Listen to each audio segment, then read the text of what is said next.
The autumn leaves crunched under Vincent Hart's boots as he walked home from work, the crisp Blackwood air filling his lungs. He adjusted the strap of his laptop bag, already thinking about dinner. Clara had promised to make his favorite, beef bourguignon, to celebrate. 6 months pregnant. He still couldn't believe it.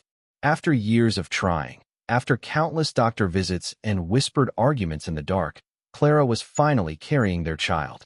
He remembered the day she told him, how she'd placed his hand on her still flat stomach, tears in her eyes, and whispered, "We did it, Vincent. We're going to be parents." The memory made him smile. Their 2-story colonial loomed ahead, warm light spilling from the windows. Clara's car was in the driveway, but so was another, Daniel's beat-up Jeep. Vincent frowned. His younger brother wasn't supposed to visit tonight.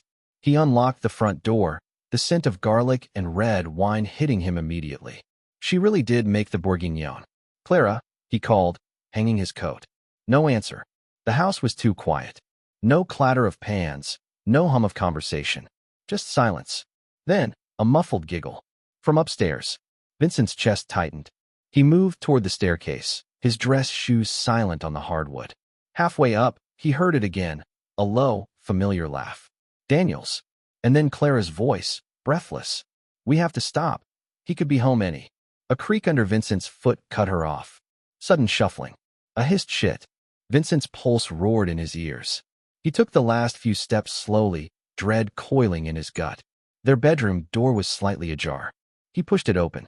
The scene froze him in place. Clara, naked, her rounded belly pressed against the sheets. Daniel, shirtless, scrambling off the bed, his face slack with panic. For a heartbeat, no one moved. Then Daniel had the nerve to smirk. "Vincent." "A surprise?" Clara's hands flew to cover herself. "It's not what it." Vincent didn't hear the rest. The room tilted. His vision tunneled to the swell of Clara's stomach, their child. His child. Except now he knew. It was never his. Vincent didn't remember moving. 1 second, he was standing in the doorway, the world reduced to a single, searing image. His wife, his brother, their betrayal laid bare. The next, he was across the room, gripping Daniel by the throat, slamming him against the wall.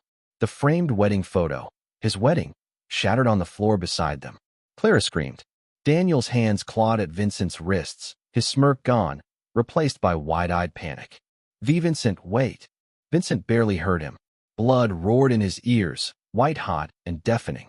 He tightened his grip. Clara grabbed his arm, nails digging in. "Stop. You're going to kill him." Vincent turned his head slowly, meeting her gaze. Her cheeks were flushed, her lips still swollen from Daniel's mouth. She was beautiful. The realization made him want to vomit. He released Daniel, shoving him hard. His brother crumpled, gasping, hands flying to his throat. Clara stepped between them, her belly, that fucking belly, jutting forward like a shield. "Vincent, please, let me explain." "Explain?" The word was a spark in a room doused in gasoline. Explain the late nights Daniel stopped by when Vincent was working? Explain the way she'd been too tired for him, but always seemed to have energy for long walks with Daniel? Explain the baby, the one he'd prayed for, the one he'd already loved, that wasn't his? His hands shook. Clara must have seen the storm in his eyes because she stepped back, fear flickering across her face. Daniel scrambled to his feet, coughing. "Look, man, just calm down." Vincent moved. Not toward Daniel. Not toward Clara. Toward the closet. The baseball bat, the one he kept for protection, for their family, leaned against the back wall. His fingers wrapped around the grip, the weight familiar, comforting. Clara's breath hitched. "Vincent." He turned. Daniel's eyes locked onto the bat. His face paled. "Oh shit." Vincent swung. The crack of aluminum against bone echoed through the room. Daniel dropped like a sack of stones, blood already gushing from his temple. His body twitched once, then stilled. Clara screamed, a raw, animal sound, and lunged for the door. Vincent caught her by the hair. She sobbed, clawing at his hands. "Please, please, I'm sorry." He yanked her back, her body slamming against his. The scent of her perfume, his favorite, the one he bought her, filled his nose. Liar. The bat rose. The bat came down. Clara's scream cut off with a wet crunch as the first blow caught her across the shoulder. She crumpled to her knees, hands flying up in instinctive protection of her swollen belly.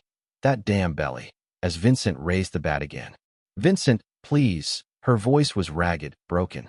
The second swing shattered her forearm with a sound like stepping on dry branches. Vincent barely registered her shrieks.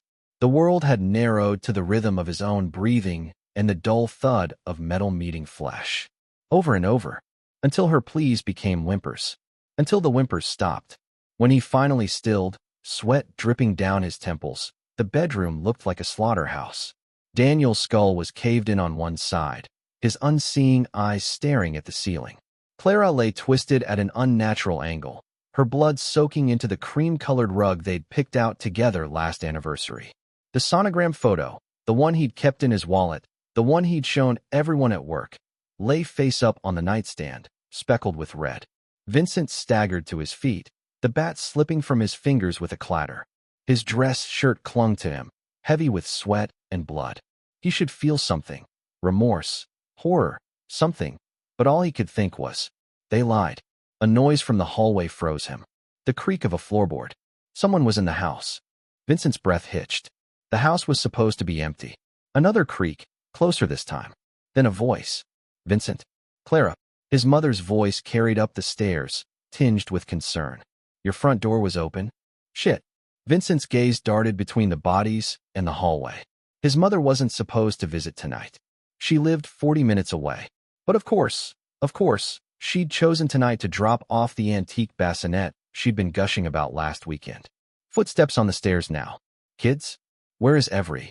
His mother appeared in the doorway, her cheerful expression dying mid-sentence. Her purse slipped from her fingers, hitting the floor with a thud. For 3 heartbeats, no one moved. Then her scream shattered the silence. Vincent lunged, grabbing her arm before she could run.